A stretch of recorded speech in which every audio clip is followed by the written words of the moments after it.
حضرت مولا علی کہ جن کو خدا کا شیر بھی کہا جاتا ہے۔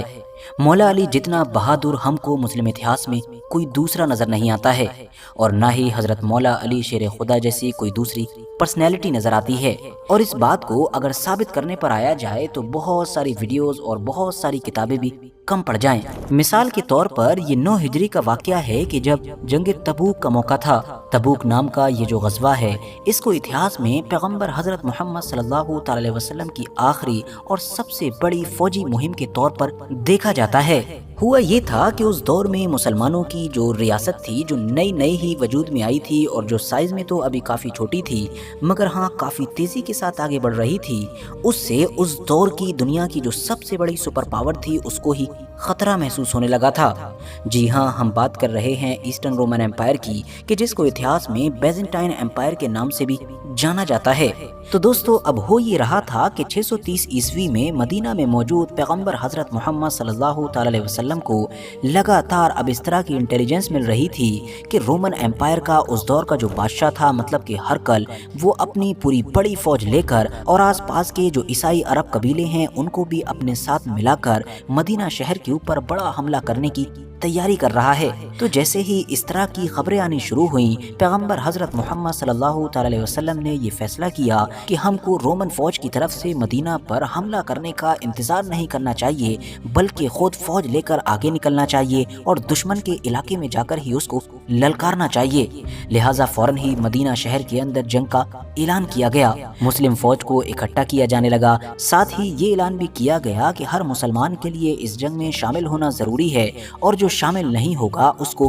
منافق سمجھا جائے گا۔ اس کی وجہ یہ تھی کہ اس بار مسلمان ایک ایسی طاقت سے ٹکرانے جا رہے تھے کہ جس طرح کی طاقت سے وہ پہلے کبھی نہیں ٹکرائے تھے، کیونکہ بیزنٹائن امپائر اس دور کی سپر پاور تھی اور اس کی فوج کی تعداد لاکھوں میں ہوا کرتی تھی، جبکہ دوسری طرف مسلمان پوری کوشش کے باوجود بھی مشکل سے لگ بھگ 30,000 فوجی ہی اکٹھا کر سکتے تھے۔ اوپر سے یہ کہ مسلمانوں کے حالات کافی خراب تھے۔ یہ سال کا وہ وقت تھا کہ جب بہت زیادہ گرمی پڑ رہی تھی اور ہر طرف سوکھا ہی سوکھا تھا، مسلمانوں کے پاس ریسورسز کی بھی کمی تھی، اور پھر مسلمانوں کو جس تبوک کے علاقے میں جانا تھا اس کی دوری یہ مدینہ سے لگ بھگ 700 کلومیٹر کی تھی، اور یہ پورا راستہ گرم، سوکھا اور ریت سے بھرا ہوا تھا۔ مسلمانوں کے پاس گھوڑے تو چھوڑیے بلکہ پورے اونٹ تک موجود نہیں تھے۔ ایسے موقع پر مشہور صحابی حضرت عثمان غنی رضی اللہ تعالیٰ عنہ آگے آئے اور انہوں نے سب سے زیادہ بڑھ چڑھ کر مسلم فوج کی مدد کی۔ انہوں نے لگ بھگ 10,000 دینار، 300 اونٹ، 50 کے قریب گھوڑے خدا کی راہ میں خرچ کر دیے۔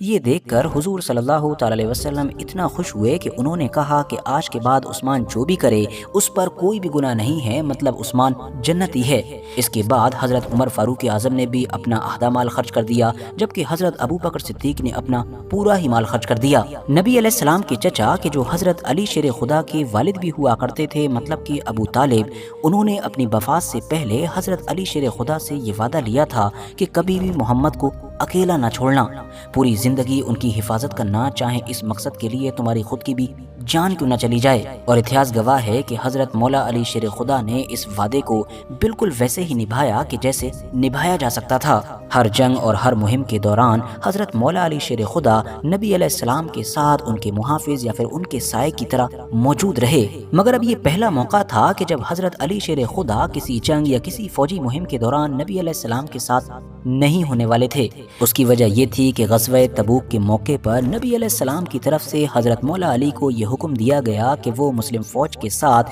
تبوک کی مہم پر نہیں جائیں گے، بلکہ وہ مدینہ میں ہی رکیں گے۔ مدینہ شہر کے اندر بچے، بوڑھوں اور عورتوں کی حفاظت کریں گے۔ ریاست کے جو باقی معاملات ہیں نبی علیہ السلام کی غیر موجودگی میں ان کو وہ سنبھالیں گے، اور ویسے بھی اس بات کا خطرہ تھا کہ مسلم فوج کے یہاں سے نکلتے ہی کہیں دشمن موقع دیکھ کر پیچھے سے مدینہ شہر پر حملہ نہ کر دے۔ تو نبی علیہ السلام کی طرف سے ملنے والی ان تمام ذمہ داریوں سے ہی اندازہ لگایا جا سکتا ہے کہ نبی علیہ السلام کو حضرت مولا علی پر کتنا بھروسہ تھا۔ مگر دوسری طرف جیسے ہی مولا علی کو نبی علیہ السلام کا یہ حکم ملا تو وہ فوراً ہی رونے لگے۔ اس کے بعد نبی علیہ السلام نے حضرت مولا علی شیر خدا کو اپنے پاس بلایا اور فرمایا، کیا تم اس بات سے خوش نہیں کہ تمہاری نسبت میرے ساتھ وہی ہے کہ جو ہارون علیہ السلام کی موسیٰ علیہ السلام کے ساتھ تھی، بس فرق یہ ہے کہ میرے بعد کوئی نبی نہیں ہے۔ اب ساتھیوں، ورتھ نوٹسنگ بات یہ ہے کہ یہ پہلا موقع تھا کہ جب حضرت علی شیر خدا نبی علیہ السلام کے ساتھ نہیں تھے، اور اس موقع پر منافق لوگوں نے نبی علیہ السلام کو نعوذ باللہ قتل کرنے کی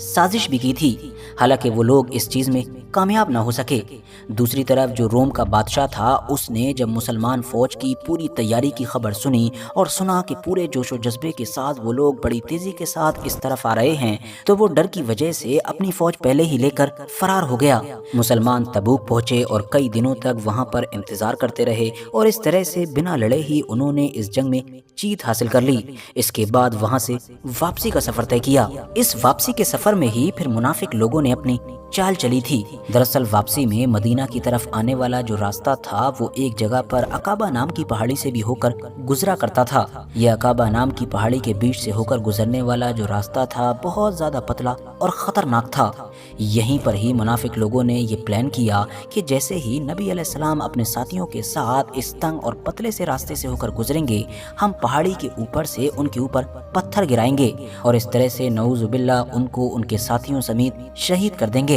مگر جیسے ہی ان لوگوں نے اپنے پلان پر کام کرنا شروع کیا، فوراً ہی نبی علیہ السلام کو وحی کے ذریعے سے خبردار کر دیا گیا۔ پیغمبر حضرت محمد صلی اللہ تعالی علیہ وسلم نے اب اپنے ساتھ حضرت حذیفہ اور حضرت عمار کو لیا اور رات کے اندھیرے میں بڑی ہی خاموشی کے ساتھ اس راستے سے گزرتے چلے گئے۔ مگر جیسے ہی نبی علیہ السلام نے تیز رفتاری سے یہاں سے گزرنا شروع کیا، ویسے ہی اوپر موجود جو حملہ ور تھے انہوں نے حرکت کی۔ ان کی حرکت کرتے ہی نبی علیہ السلام نے ان کو پہچان لیا اور باری باری سے نام لینا شروع کر دیا۔ یہ تمام لوگ کہ جنہوں نے اپنے چہرے کو رومال وغیرہ سے چھپا رکھا تھا، اپنی پہچان کے ظاہر ہو جانے کے ڈر سے وہاں سے فوراً بھاگ کھڑے ہوئے۔ مگر پھر وحی کے ذریعے سے خدا نے ان تمام لوگوں کے نام نبی علیہ السلام کو بتا دیے تھے۔ یہ دراصل وہ 12 منافق لوگ تھے کہ جو باقی تمام صحابیوں کی طرح ایک عام مسلمان کی زندگی گزارا کرتے تھے۔ پیغمبر حضرت محمد صلی اللہ تعالی علیہ وسلم نے ان 12 لوگوں کے نام پتہ ہونے کے باوجود بھی ان کو ظاہر نہیں کیا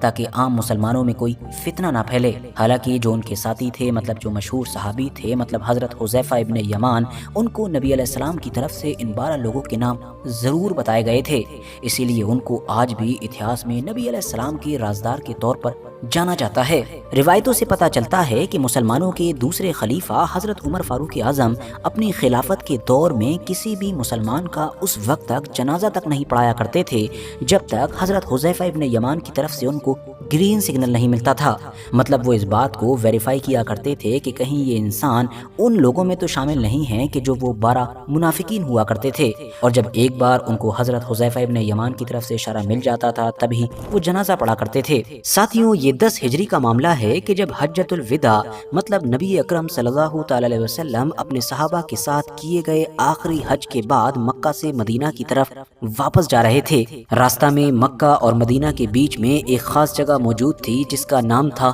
غدیر خم۔ یہاں پر نبی صلی اللہ تعالی علیہ وسلم نے تمام لوگوں کو جمع ہونے کا اور رکنے کا آرڈر دیا۔ اس وقت نبی علیہ السلام کے ساتھ لگ بھگ 1 لاکھ کی بڑی بھیڑ موجود تھی۔ یہیں پر ہی پھر نبی علیہ السلام نے حضرت مولا علی شیر خدا کے ساتھ وہ کیا کہ جس کو آج تک مذہبی اور ایتہاسک دونوں طرح کی کتابوں میں سب سے زیادہ ڈسکس کیا جاتا ہے۔ اس بڑی بھیڑ کو جمع کر کے نبی صلی اللہ تعالی علیہ وسلم نے حضرت مولا علی شیر خدا کا ہاتھ پکڑا اور اس کے بعد تمام لوگوں کی طرف دیکھتے ہوئے کہا کہ اے لوگو، کیا میں تمہاری جانوں پر تم سے زیادہ حق نہیں رکھتا ہوں؟ یہ سن کر تمام صحابہ نے ایک ساتھ جواب دیا اور کہا کہ اے اللہ کے رسول، بے شک آپ رکھتے ہیں۔ اس کے بعد نبی صلی اللہ تعالی علیہ وسلم نے کہا کہ جس کا میں مولا ہوں اس کا علی بھی مولا۔ اے اللہ، جو علی سے محبت کرے تو اس سے محبت کر، جو علی سے دشمنی رکھے تو اس سے دشمنی رکھ، جو علی کی مدد کرے تو اس کی مدد کر، اور جو علی کو اکیلا چھوڑ دے تو اس کو اکیلا چھوڑ دے۔